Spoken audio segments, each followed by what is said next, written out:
Bueno, ahora sí, les damos la bienvenida. Bueno, buenas tardes. Esta es nuestra última charla de la Semana del Cerebro.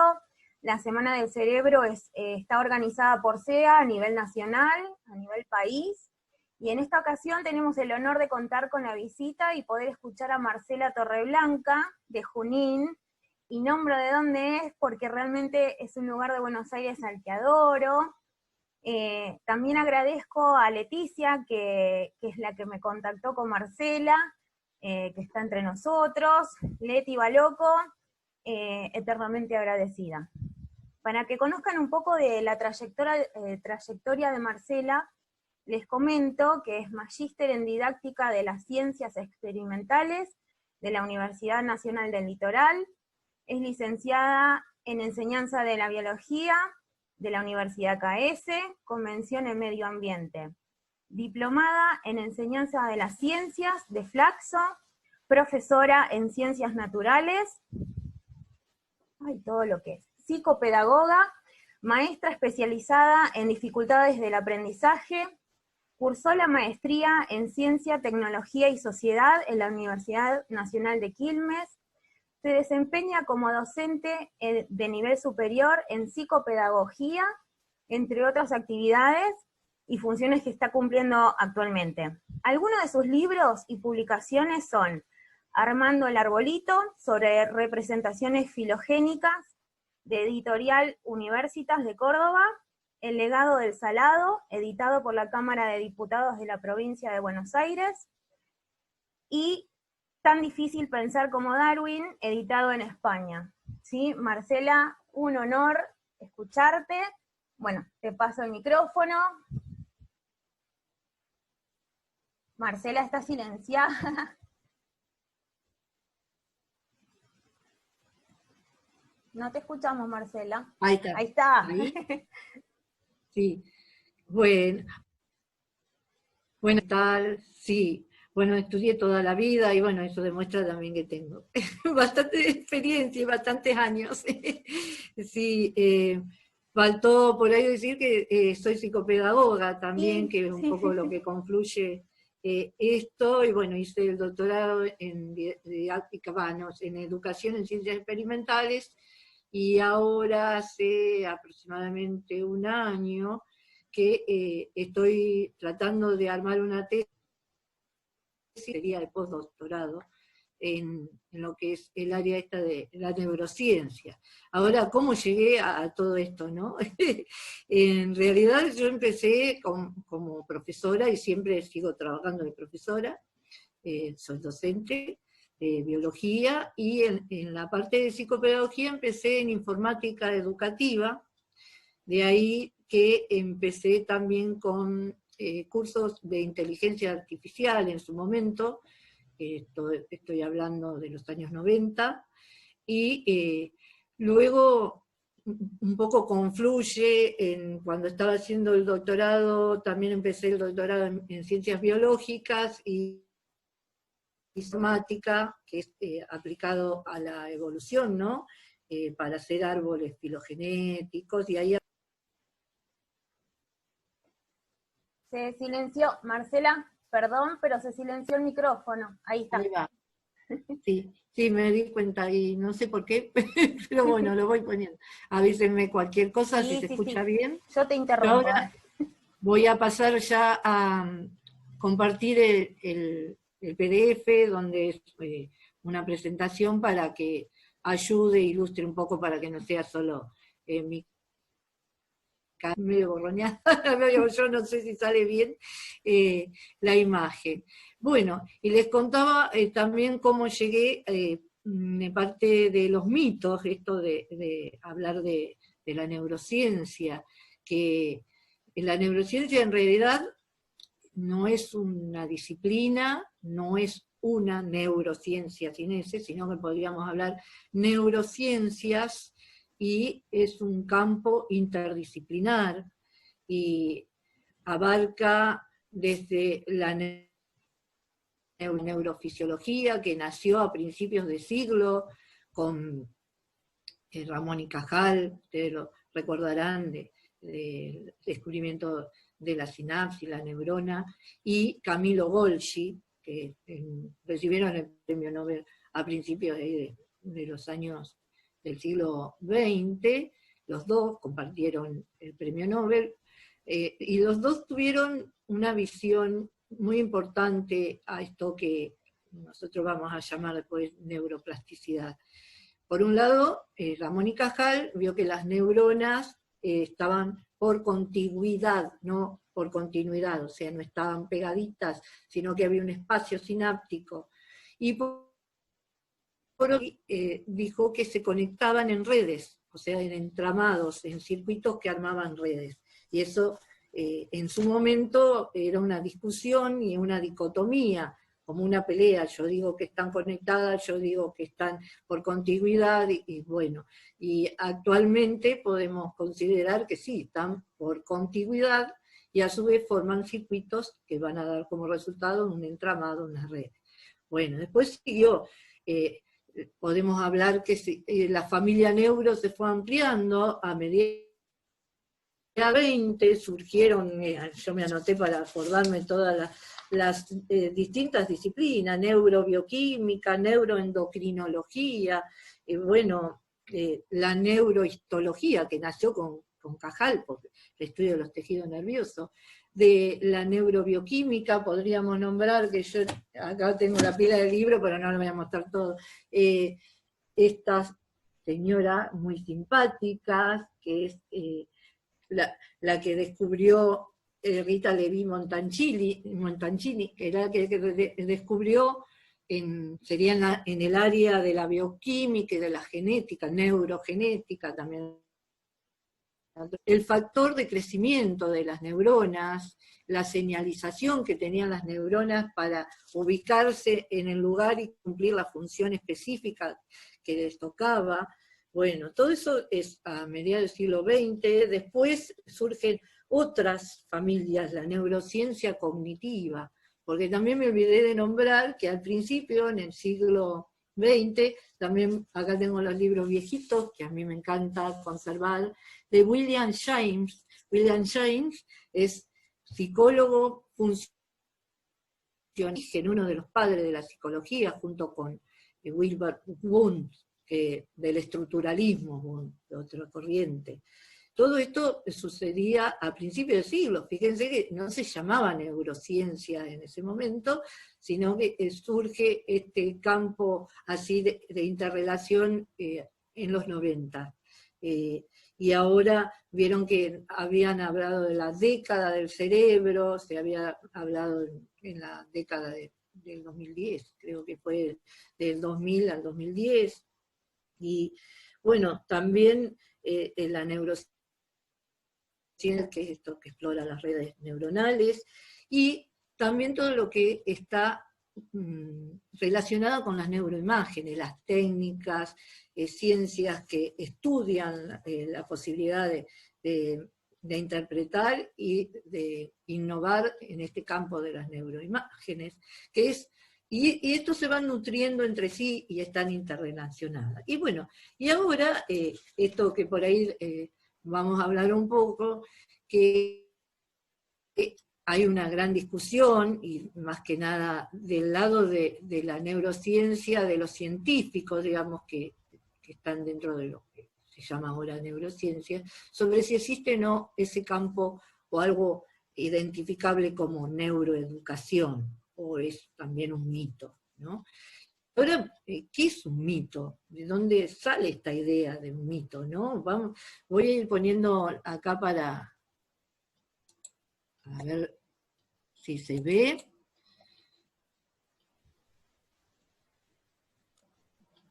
Bueno, esto es lo que estaba hablando ahora, de la delimitación de campo, y bueno, y me meto en algo que también está considerado, por ejemplo, en el doctorado de la Universidad de Córdoba, que es donde estoy tratando de armar esta tesis, es la filosofía de la mente, se toma como algo dentro de la neurociencia, pero como que la filosofía es una metaciencia, ¿no? Porque nosotros vamos a ver desde la filosofía compete cuál es el campo, qué es ciencia y qué no es ciencia, o sea que estaría como más allá de lo que es una ciencia en sí, ¿no? Entonces, está dentro del doctorado el área de filosofía de la mente, y también de ahí uno plantea eso y demarca cuál es ciencia, cuál no es ciencia. Y bueno, ahí, desde ese punto de vista, es que voy a hablar de lo que son los mitos. Y desde la neurociencia cognitiva, explicaciones que tienen que ver con el aprendizaje o las dificultades de aprendizaje, o esto que dimos en llamar acá en esta charla, el desarrollo y la estimulación y la interacción entre aprendizaje, desarrollo y lo que da como resultado, entonces, la adaptación, ¿no? Es un poco también una confluencia de lo que ya sabemos, no es un aporte, sino que, como digo, que buscar un recorte, como aplicar la neurociencia a la educación y llamarla neuroeducación, es limitar y dejar de lado toda esta historia que yo fui nombrando, por ejemplo, desde William James, por ejemplo, y por ahí estamos reduciendo al volver estímulo-respuesta, como era en la época del conductismo, ¿no? A mediados también del siglo XX. Para eso vamos a tener en cuenta también estos niveles de representación a los que estoy refiriendo, y voy a hacer la analogía, no sé si la pueden ver, una cebolla. ¿Por qué? Porque reducir algo es quedarse en un solo nivel, ¿no? Si, yo hablé que hay distintas disciplinas o distintas ciencias que confluyen en la neurociencia. Por ejemplo, habíamos visto el nivel molecular, el nivel interno, donde se dan los neurotransmisores, donde se da la sinapsis, donde ocurren estos fenómenos químicos. Después tenemos, creo que acá está, el nivel celular, esto que investigó Ramón y Cajal y Camilo Golgi con las conexiones. Después los circuitos, las redes, y así se van integrando en distintas capas la cebolla, hasta llegar, lo voy a hacer sintético, ¿no?, al comportamiento y la manifestación de esa complejidad que se va integrando nivel tras nivel en esas capas, en un entorno psicosocial, que es lo que estudia la psicología, que lo que estudió, por ejemplo, el conductismo, limitando a un estímulo-respuesta. Y ahí hay distintas orientaciones, como hay distintas orientaciones también en esto de la filosofía de la ciencia, que consideramos lo que es pertinente a ciencia y lo que no es. Por ejemplo, por nombrar a Mario Bunge, un poquito que lo perdimos, un excelente filósofo de la ciencia, él consideraba, y no es porque desprestigiar, que no sea ciencia, no quiere decir que sea un conocimiento que no tenga prestigio el conocimiento. Él consideraba, por ejemplo, el psicoanálisis no era ciencia. No era ciencia porque no entraba dentro de los parámetros para considerar una ciencia que es replicable, que es intersubjetiva, que tiene evidencias. Bueno, quizás se puede tachar de positivista el pensamiento de Mario Bunge, pero por eso se buscan delimitaciones. Y también por eso también vemos a qué se llama mito, porque un mito es una interpretación que es lo común, y es una interpretación que tiene algo limitado y que no se atiene a evidencias científicas, o bien se toman solamente algunas evidencias y se traslada de contexto. Para esto, vamos a ver, un poco acá, esperen que con la ruedita del mouse, acá, algunos de esos neuromitos. Esperen que vuelvo ahí. Entonces, cuáles son las ciencias y cuál es pseudociencia o sentido común, digamos. Solo usamos el 10% de nuestro cerebro, es uno de los mitos más antiguos y que ya está superado, ¿no?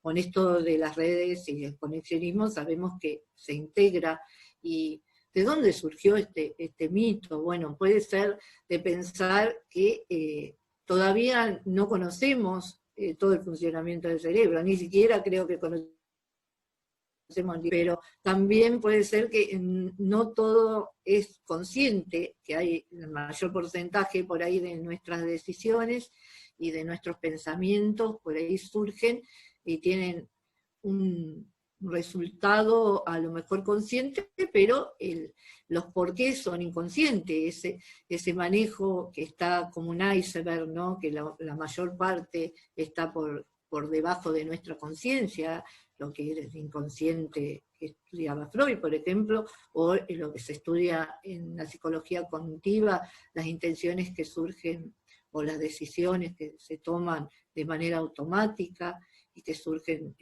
sin estar consciente totalmente. Bueno, quizás quiere decir que se use, y aparte el cerebro no es algo que lo usemos, o no, cómo usar el cerebro es parte nuestra, no es algo, una herramienta que tenemos que usar. Y también aclaro ahí que si bien son charlas de la Semana del Cerebro, no nos olvidemos que forma parte de un todo, no podemos dividir cerebro del cuerpo y peor aún, mente de cerebro, como era el dualismo,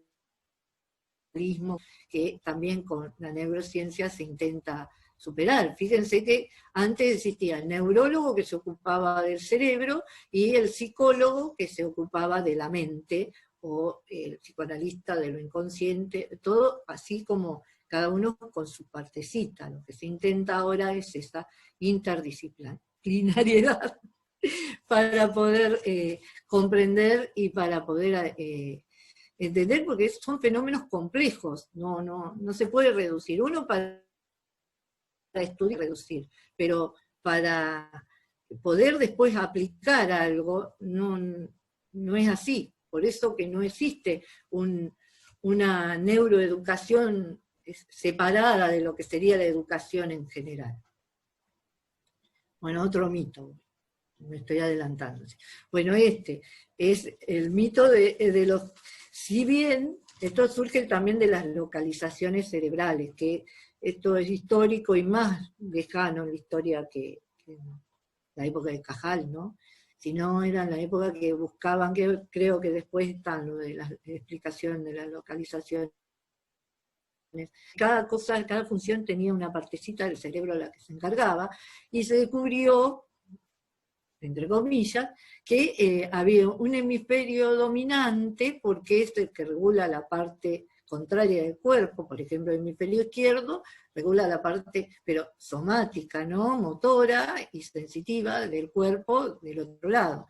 Y eso ocurre porque hay un entrecruzamiento de los nervios acá, de las columnas nerviosas, que a nivel del bulbo, y entonces este movimiento de la mano derecha, el hemisferio izquierdo, y el movimiento de la mano izquierda, bueno, eso está dado así, y entonces si hay un hemisferio dominante, que es, en el caso del diestro, es el hemisferio izquierdo, donde tiene el centro del lenguaje, en cambio el otro no es racional, el otro es como más descuidado, porque no es el que tiene por ahí lo emocional, lo artístico, y entonces la gente decía, ay, predomina el hemisferio derecho, hemisferio izquierdo. Bueno, eso es un mito, no es tal así, aparte no son independientes, están conectados por el cuerpo calloso, donde tienen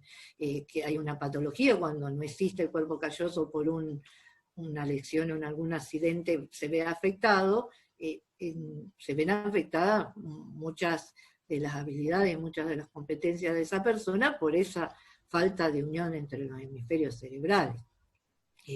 Por eso que no es, y tampoco es esto de, por ejemplo, la música que se desarrolla en el hemisferio derecho y la matemática en el hemisferio izquierdo, la ciencia en el hemisferio izquierdo.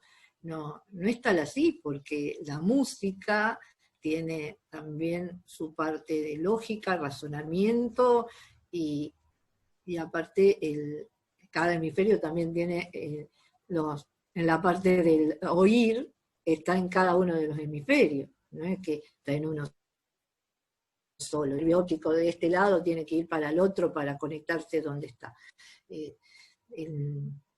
Son mitos, ¿no? Lo hago por ahí a lo mejor muy simplificado, pero para mostrar que es algo que ya son superados. Y bueno, estos son ahora más de la neuro actual. Se habla de periodos críticos, pero en realidad también los podemos llamar periodos sensibles. Y hay un mito que limita, o sea, si no lo aprendés, esto para ustedes de idioma, por ahí dice, si no lo aprenden antes de los 5 años, después no lo aprendés más. O si no lo aprenden antes de los 2 años, no lo aprenden más. Hay periodos críticos. Los periodos críticos, más que nada, se dan, lo van a ver después en la parte del desarrollo. Cuanto más temprano es el desarrollo, por ejemplo, en el desarrollo embrionario, más cronoespecíficos y más acotadas están esas ventanas donde se debe dar un estímulo, pero es para un desarrollo estructural, no así para la neuroplasticidad. En la neuroplasticidad seguramente es más plástico el cerebro durante las primeras etapas de la vida, pero después se va a ir especializando y la plasticidad va a estar en un tipo de circuitos, y después con la adultez sigue habiendo, pero está especializado. Por ejemplo, si uno aprende a tocar el piano o aprende matemáticas, y en la adolescencia se inclina, porque la adolescencia es cuando surgen los intereses y uno direcciona más que nada su aprendizaje, porque va formando su personalidad y se va especializando, y la neuroplasticidad se va a ir como enfocando en eso, porque se van, de alguna manera, usando un término viejo, madurando los circuitos. Las conexiones se establecen siguiendo como un camino, un modelo. Pero eso no quiere decir que esté limitado, que se limite. El lenguaje, por ejemplo, tiene un periodo sensible, obviamente. Después se puede aprender, y aprender idioma quizás de adulto es mucho más difícil, pero se puede aprender. No es que esté limitada la capacidad. Requiere quizás más entrenamiento, más esfuerzo, que podemos hablar de algo, que en otro momento, pero no está limitado. Otra cosa es si un periodo crítico, por ejemplo, como lo vemos después ahí, en el desarrollo del tubo neural, en el periodo embrionario. Ahí sí es fundamental que en ese momento no tenga ninguna problemática de desnutrición, por ejemplo, que puede afectar a que se estimule el cierre del tubo neural. Pero ese es estructural. Después, otro de los nuevos mitos de la educación actual, de esto que se habla de neuroeducación, es los ambientes enriquecidos. No está comprobado que hay estilos diferentes de aprendizaje.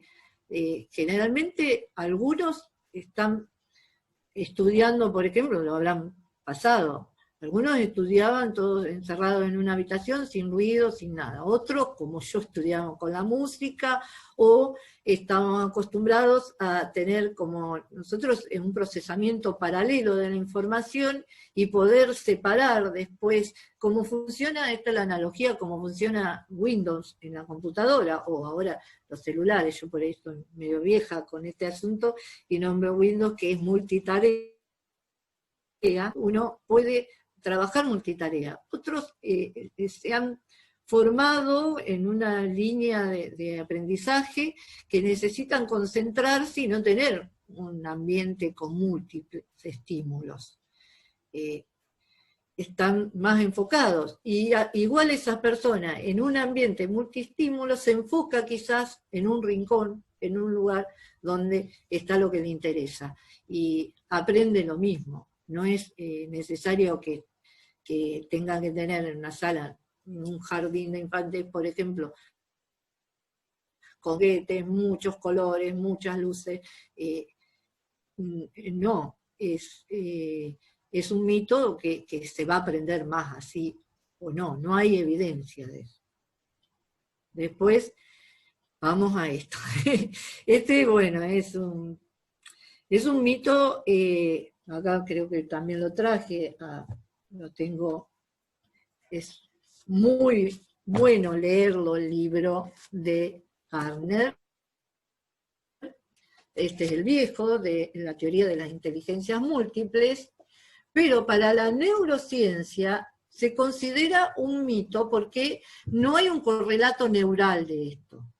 Pero, como les digo, como no es ciencia, como que no es algo que se tiene que descartar.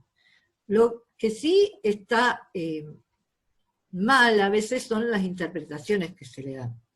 En la teoría de las inteligencias múltiples está genial para leerlo porque partimos de una crítica que no existe como tal la inteligencia. La inteligencia como en forma genética, heredable, o una estructura del cerebro que te dé la inteligencia. La inteligencia es un constructo teórico y es un invento en realidad de los test. No es algo que se pueda medir, no hay una capacidad. Entonces Gardner lo que toma es como que es una herramienta o conjuntos de herramientas y recursos para resolver problemas, y que uno se puede enfrentar con distintos problemas y eso hace que se desarrolle una inteligencia o la otra. Y que no es, cada vez que fue agregando más inteligencia, cada vez que editaba el libro, creo que ahora no sé si no son 9, con ese que tengo yo viejito eran 7. No está mal porque para la educación atiende la diversidad, y es una crítica a la escuela que se ocupaba solamente de estimular lo que sería la aritmética o la lectura del lenguaje, y olvidándose de la o de la orientación espacial, y en cambio, cuando hablamos de inteligencia emocional, hay un gran malentendido con respecto a esto, que no es que haya que hacer una actividad específica para enseñar, una educación emocional, para enseñar las emociones, para nombrar, la persona no está partida en dos otra vez como otro dualismo, como en la época de Aristóteles, que pensaban que las emociones y los sentimientos estaban en el corazón, y que el cerebro era un refrigerante, y por eso pensar en frío, se dice. Todavía heredamos esta noción de que la parte funciona en el cerebro y lo emocional, afectivo, en el corazón, ¿no? El corazón es una bomba. Es necesario también como el cerebro, porque sin bombear la sangre a los demás órganos y sin sangre y oxígeno el cerebro tampoco funciona. Todo es importante, por eso todo es integrado. Y también separar emocional de intelectual, no está mal diferenciarlo para saber cómo funcionan los circuitos, dónde están. Lo emocional quizás es lo más primitivo, lo que está más arraigado a lo interno, lo que sería a lo fisiológico, y lo intelectual es lo que se gobierna con la corteza, el lóbulo frontal, prefrontal, pero se integra, y es más, vamos a ver después, si vemos un poco ahí las localizaciones, la parte del sistema límbico, el hipocampo, todo eso, gobierna también la memoria a largo plazo. Por eso la parte emocional, que sería la episódica, la que está relacionada con la historia de cada uno, es lo que activa la memoria de largo plazo, motivar o que nos resulte interesante alguna información para poder guardarla en esa memoria de largo plazo, enganchada, dándole sentido con lo que ya las experiencias anteriores que fueron, no necesariamente, esa es la confusión, no necesariamente tiene que ser divertido, grato, nos sentimos bien y ponemos un emoticón, o nos disfrazamos y jugamos. Está bien, es un método y es para el juego, divertirse, pero no solo es eso lo emocional. Hay experiencias traumantes y experiencias tristes, ¿no? Que sirven de aprendizaje. Ahí puse el ejemplo de la película, que ustedes la habrán visto, de los personajes que da cuenta de, está basado en una teoría que se llama La Sociedad de la Mente, la había publicado, y cada uno de los entes, como en este caso de las emociones, tristeza, alegría, asco, enojo, están en competencia. Y está muy bien hecho ahí, porque en realidad se basa en esta modularidad, que ni siquiera las emociones, o sea, si la inteligencia emocional tampoco sería una sola, estaría compuesto por cada uno de estos personajes que entran en competencia y que nos da la acción y la personalidad. Asimismo, lo intelectual, no solamente en esto, ¿no? Cada uno, y no solamente serían estas 5, ¿no? Personajes, sí, porque, o 6, que están en la película.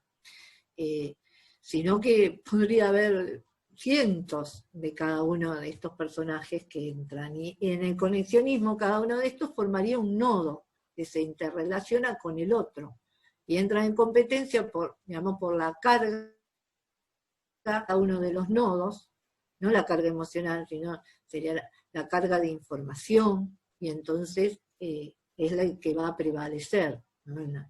Y en la película eso también muestra cómo es la memoria, la interacción entre la memoria a largo plazo. Por eso es parte también de una teoría, y para mostrar que no es tan simple como decir que la educación emocional es tratarlos todos bien y que estamos todos bien, o preguntarle, ay, ¿qué hiciste hoy? Que esto es simplificar, ¿no? Eso no es la educación emocional. En realidad no debe existir un tipo de educación que uno pueda dividir: esta es emocional, esta es intelectual, esta es esto, esta es lo otro. No. Pasan por otro lado, digamos, lo que es la educación. Tenemos bibliografía más importante por ahí que podríamos, a Vygotsky, que los tengo por acá, a Brunner, que sí basaron en la educación, y la neurociencia no se ocupa de la educación. O sea, los estudios se hacen en laboratorio o en observaciones, digamos, de grupos, pero después trasladar esos resultados a una aplicación en el aula descontextualizado no tiene sentido. Y en esta de dónde salían por ahí estos mitos, que en el 2018, en la revista Página también de la Universidad de Córdoba, Victoria Mendizábal cita a Lippmann, que ya en 1922 decía que la mediación de la prensa en la transmisión de la información reduce la realidad de estereotipos.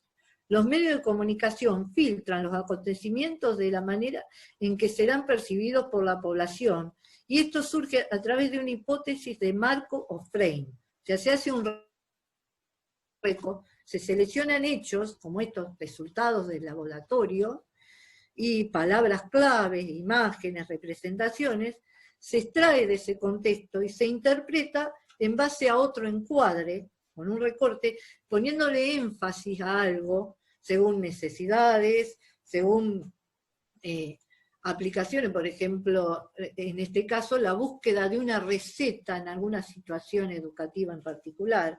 Entonces se minimiza la complejidad de este entramado, que es el cerebro, ¿no? Y cómo funciona, y se deja de lado esa interacción, quedándose con esos fenómenos remarcados y emergentes, y solamente una parte, o sea, parcializados, y se extraen algunos datos de ese volumen de información, y con eso se hace una especie de teoría, entre comillas, y eso es lo que se vuelca para hacer una aplicación. Surgió en mi época, cuando yo estudiaba psicopedagogía, con las experiencias que hacía Emilia Ferrutivismo en la lectoescritura. Entonces, aplicábamos nosotros el método de Emilia Ferreiro, y no era ningún método, ella había hecho estudios, lo mismo que en su momento Piaget, eran estudios, y después eso se trasladó como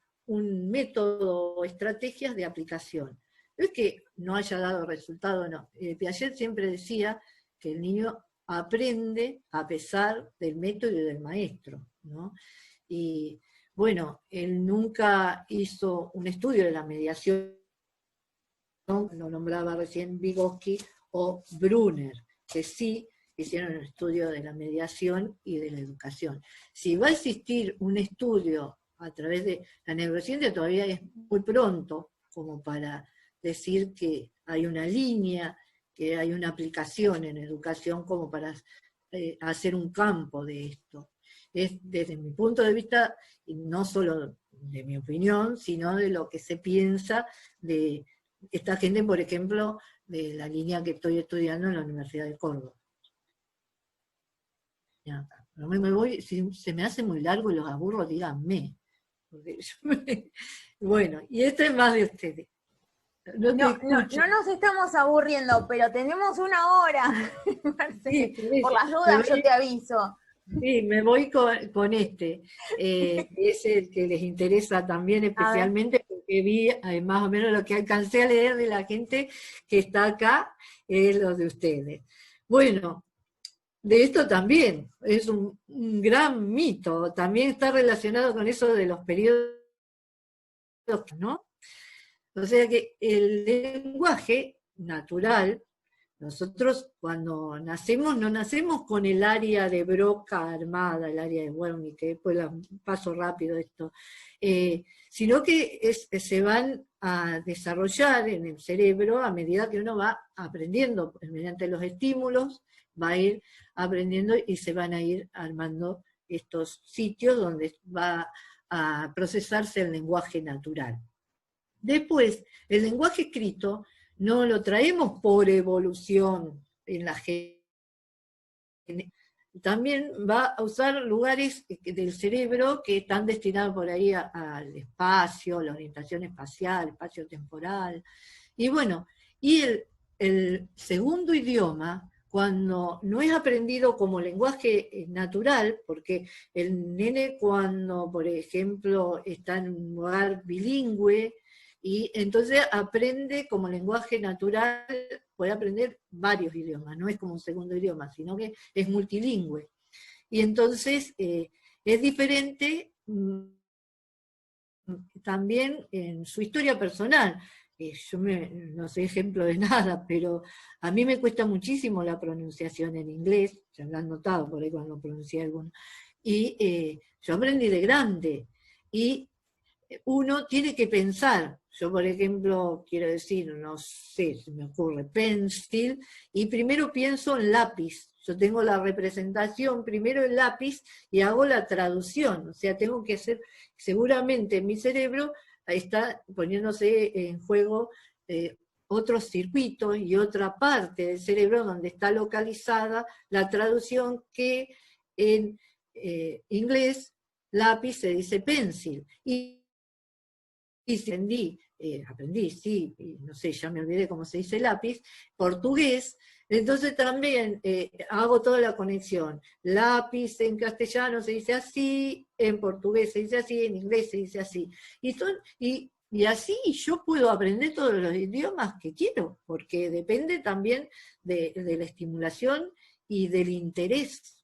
Porque, por ejemplo, inglés lo tuve que aprender para poder traducir, para poder entender las publicaciones. Y portugués tiempo en Brasil porque estaba cursando y tenía que aprender también a comunicarme. Si bien es muy parecido, vos lo podés escuchar y entendés igual, pero tenés que hacer una especie de portuñol, pero lo vas aprendiendo. A veces es por la necesidad. Y eso no te va a traer confusión al lenguaje natural. Aunque lo aprendan naturalmente, es que no hay un lenguaje natural para el chico por ahí que nace en un lugar bilingüe. Son... Cuando vamos a ver el sitio donde está el lenguaje, el área de Broca, también puede instalarse en otro lugar, puede ser que aparezca en el otro hemisferio cuando pueden tener una lesión. Eso depende también de la neuroplasticidad y de la organización que tiene. Cada cerebro es diferente, y creo que esto se va a conectar con algo que viene.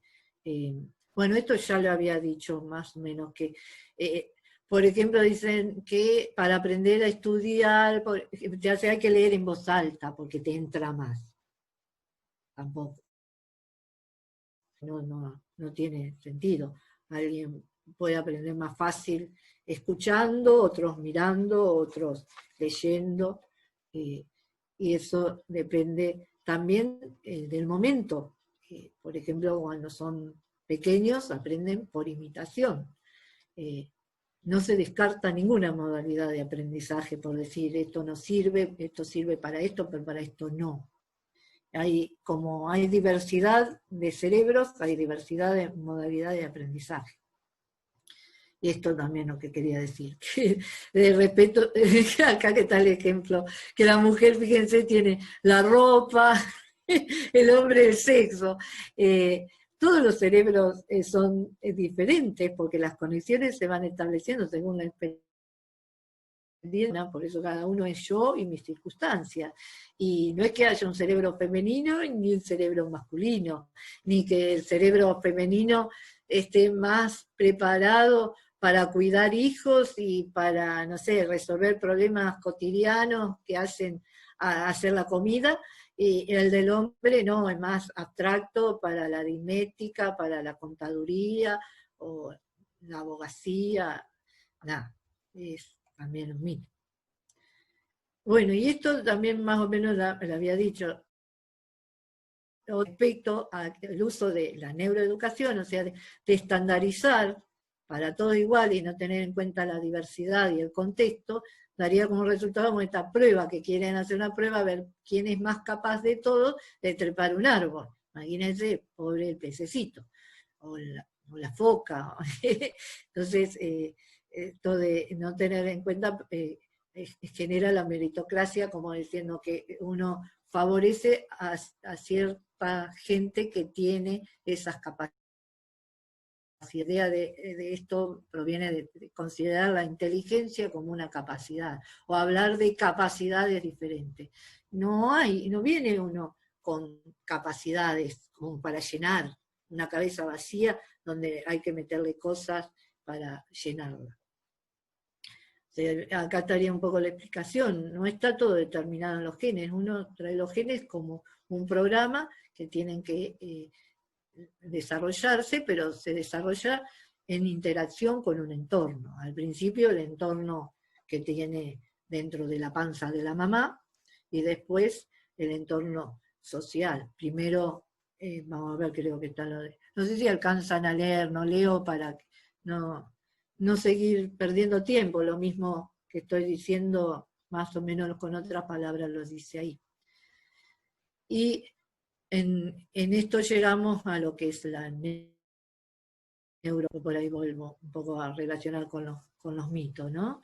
La neuroplasticidad que les decía que está postulada dentro de lo que traemos, o sea, no somos una tabla rasa, pero tampoco venimos completamente programados para tener, por ejemplo, o sea, como dice el dicho, lo que Salamanca no da, Natura no presta, o no, al revés, lo que Natura no da, Salamanca no presta. Bueno, no es así, o como decía mi papá, el que nace para pita. Como que está predeterminado en los genes, cuando uno nace ya tiene el destino, vos vas a ser abogado, vos vas a ser carpintero, vos vas a hacer esto, vos vas a hacer lo otro. No, porque ya tenés una inteligencia, una capacidad ya limitada para eso.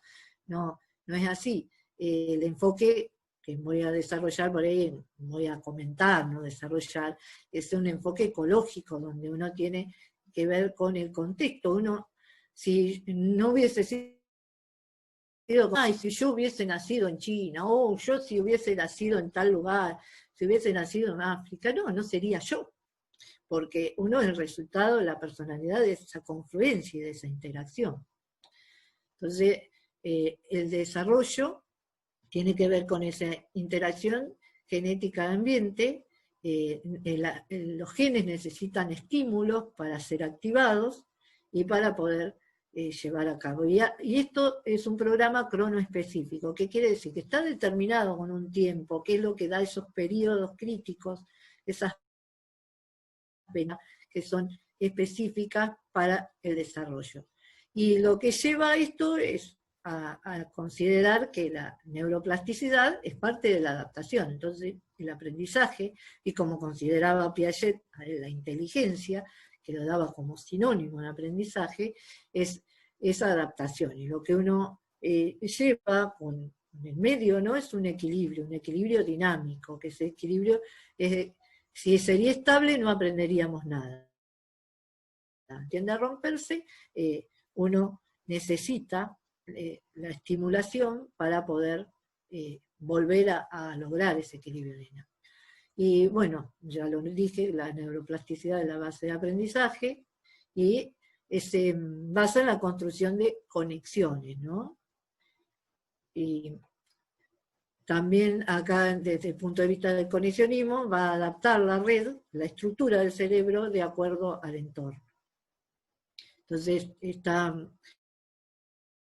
la evolución que tenemos nosotros un cerebro que nos sirve para adaptarnos a un entorno cambiante. Entonces esto relacionado con los estímulos, periodos sensibles, da como resultado el desarrollo. Y acá les voy a hacer rápido el periodo sensible estructural, sería de la neurulación, que es en la primera parte que se forma el tubo neural, en esto, acá, que se llama la neurulación primaria, y también ver cómo la parte de acá, ven, la morfogénesis temprana, que es cuando se estimula el ectodermo, que es digamos, la capa germinativa, son tres, la ectodermo en la externa, mesodermo la del medio, y la de adentro, digamos, la más interna, el endodermo. Y ocurre del mesodermo, que es el que forma el esqueleto, que va a formar la columna vertebral y el cráneo, y esa se establece en el ectodermo, que es el que se va a plegar y después formar el tubo. Acá estaba en la anterior, ven cómo se pliega y forma lo que es el tubo neural. En esta inducción neural, se llama inducción porque se inducen los genes como un efecto dominó, que van a ir estableciendo distintas estructuras, van a ir estableciendo, activándose para dar. Tiene que darse el cierre del tubo neural. Y se ha descubierto que uno de los estímulos que se necesita es una concentración del ácido fólico.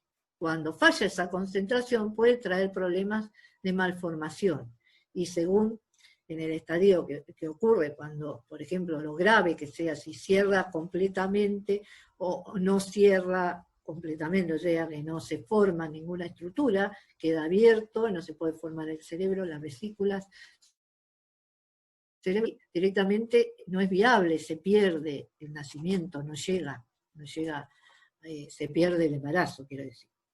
Y puede ser que cierre, pero que tenga un defecto, en realidad se puede formar, por ejemplo, una mielomeningocele, si es en el caso de la médula, o un encefalocele si es en el caso de la parte de adelante, digamos, del cerebro.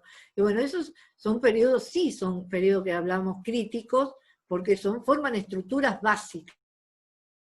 En el periodo fetal se forma lo que llegaba, se va informando la migración de las neuronas, o sea, se proliferan las neuronas, se originan de células madre, que son los neuroblastos, y se van a ubicar en los lugares que, y después, fíjense, empiezan a formarse picos, que van a ser lo que se estira, digamos, ahí, el axón, y luego las dendritas, que son espinas dendríticas que se forman en las 25 o 32 semanas de gestación. Y recién después del nacimiento se empieza a formar las conexiones.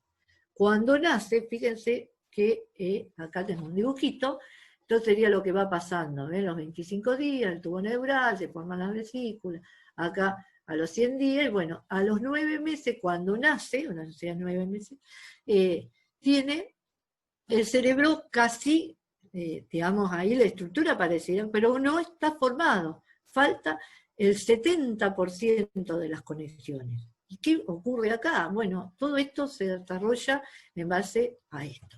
La importancia del apego, la importancia de la relación con la persona que lo cuida, que esto también es viejo, no es de la neurociencia actual. Esto, me acuerdo, lo había estudiado Spitz cuando hablaba de los chicos de los orfanatos que no eran atendidos, entonces no tenían lo que ahora se quiere llamar inteligencia emocional, no tenían forma de expresar su cara sin ningún gesto.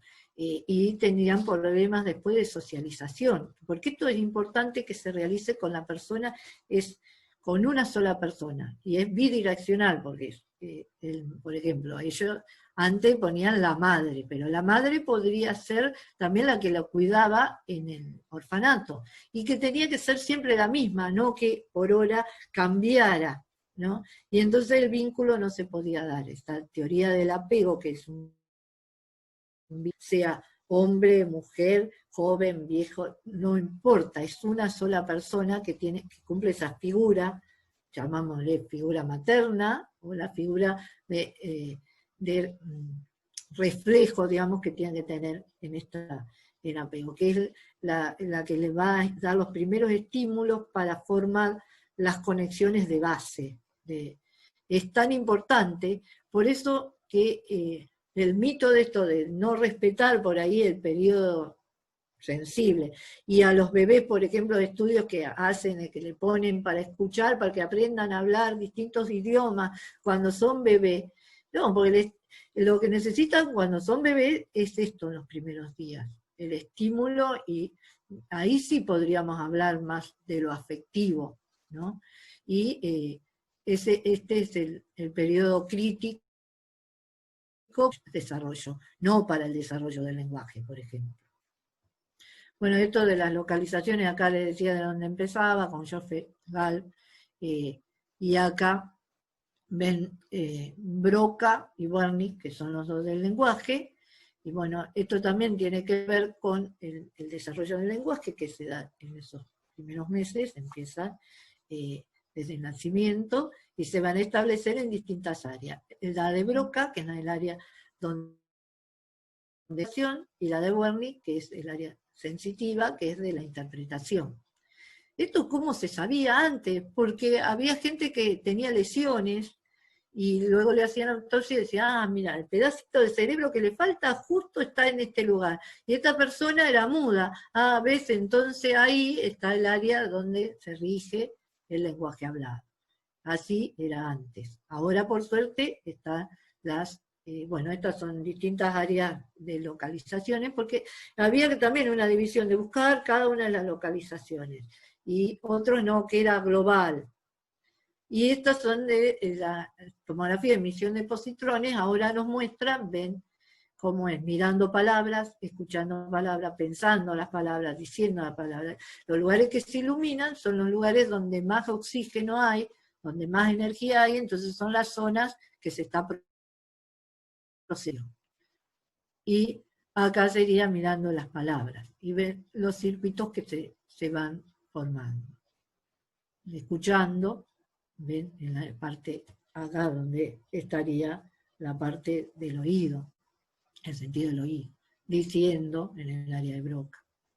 Y pensando, fíjense, que es casi global, ¿no?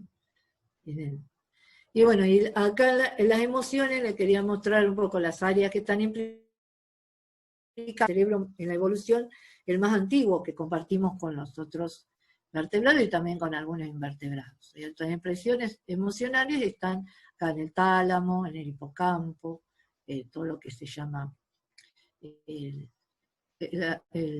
acá la estructura límbica, y también, acá no está, pero está la amígdala, que es la que tiene que ver por ahí con el control del miedo, que están asociados, ven, a la parte más. Y después, bueno, todo esto se interpreta por la corteza.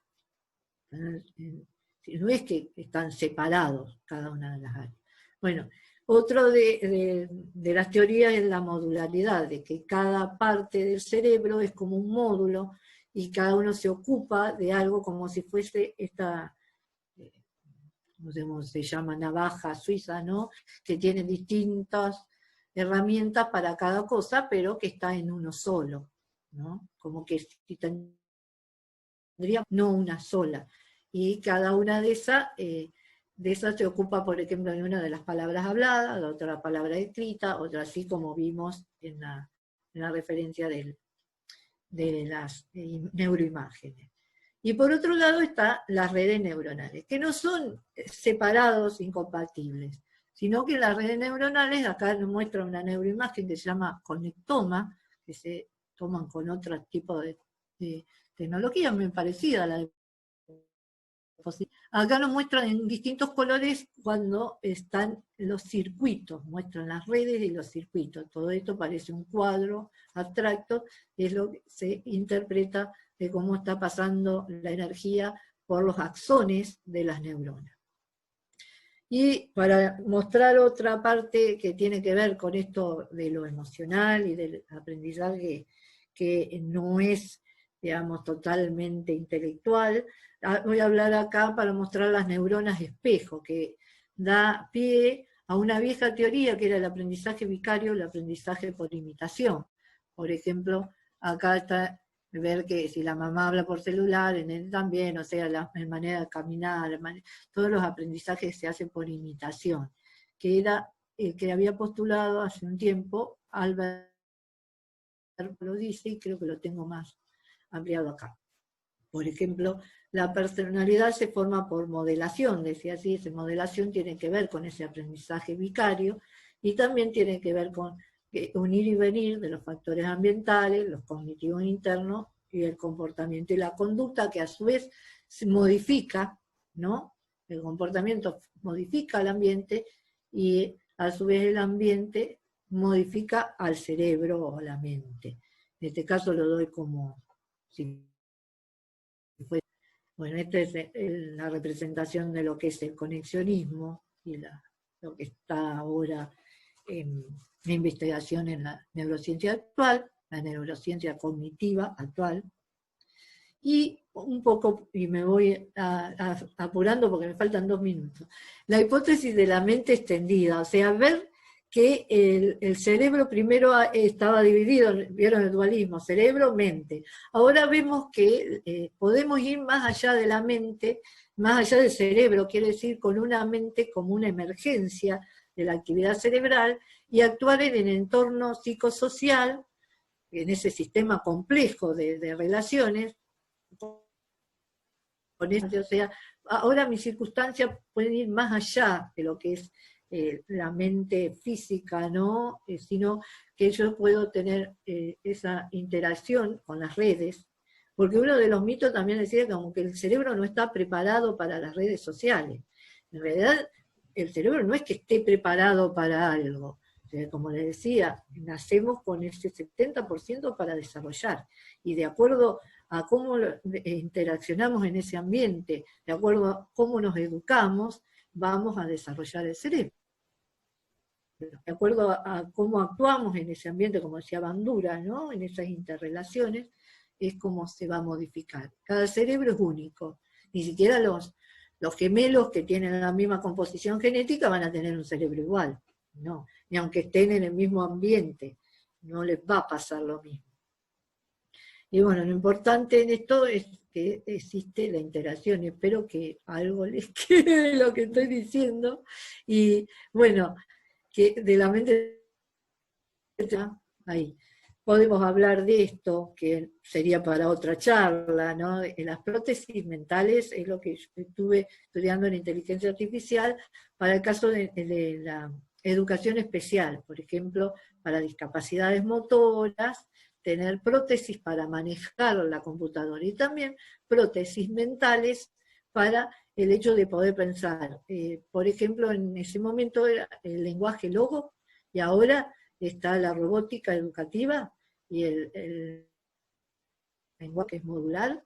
Bueno, eso estaría encasillado en esto que llamamos como prótesis mental. Es como para apoyarme y pensar fuera de mi mente con la computadora o con un robotito, poder pensar, y eso también está relacionado con esto de la modularidad, ¿no?